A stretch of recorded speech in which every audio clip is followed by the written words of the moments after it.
Hľadáte informácie, ktoré vaše srdce naplňajú vierou, nádejou a láskou? Jedným z overených spôsobov je pravidelná spoločná meditácia v rodine nad Božím slovom. Lazárove sestry poslali Ježišovi odkaz.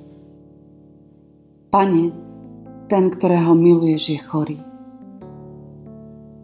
Keď to Ježiš počul, povedal: táto choroba nie je na smrť, ale na Božiu slávu, aby ňou bol oslávený Boží syn. Ježiš mal rád Martu, jej sestru a Lazára. Keď teda počul, že je chorý, zostal ešte 2 dni na mieste, kde bol. Až potom povedal učeníkom: poďme znova do Judei. Keď tá Ježiš prišiel, dozvedel sa, že Lazár je už 4 dni v hrobe. Keď Marta počula, že prichádza Ježiš, išla mu naproti. Mária zostala doma. Marta povedala Ježišovi: Pane, keby si bol býval tu, môj brat by nebol umrel. Ale aj teraz viem, že o čokoľvek poprosíš Boha, Boh ti to dá. Ježiš jej povedal: tvoj brat vstane z mŕtvych. Marta mu vravela: viem, že vstane v posledný deň pri vzkriesení.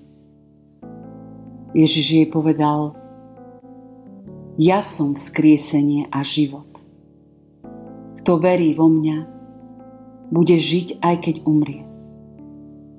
A nik, kto žije a verí vo mňa, neumrie na veky.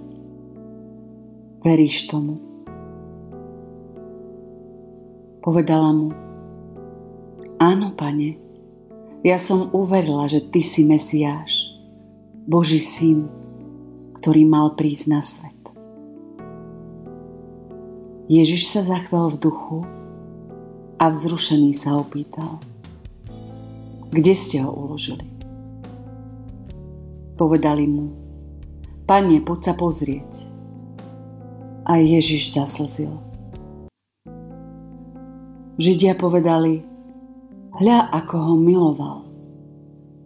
No niektorí z nich hovorili: a nemohol ten, čo otvoril oči slepému, urobiť, aby tento nezomrel? Ježiš sa znova zachvel a pristúpil k hrobu. Bola to jaskyňa uzavretá kameňom. Ježiš povedal: odvaľte kameň.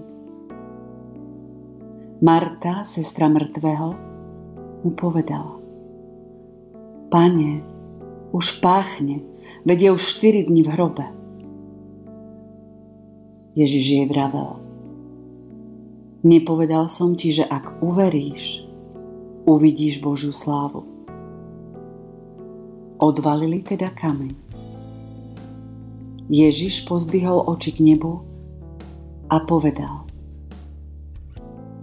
Otče, ďakujem ti, že si ma vypočul. A ja som vedel, že ma vždy počuješ, ale hovorím to kvôli ľudu, čo tu stojí, aby uverili, že si ma ty poslal. Keď to povedal, zvolal veľkým hlasom: Lazár, poď von. A mŕtvy vyšiel. Nohy a ruky mal ovinuté plátnom a tvár obviazanú šatkou. Ježiš im povedal: porozvezujte ho a nechajte ho odísť. Mnohí z tých Židov, čo prišli k Márii a videli, čo urobil, uverili v neho. Zamyslíme sa.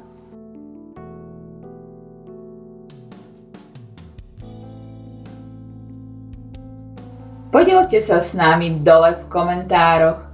Páčilo sa vám toto video? Dajte like a zdieľajte ho so svojimi priateľmi. Potešíte nielen nás, ale aj svojich priateľov. Ďakujem, že nás sledujete a prajem vám požehnaný, šťastný každý jeden deň.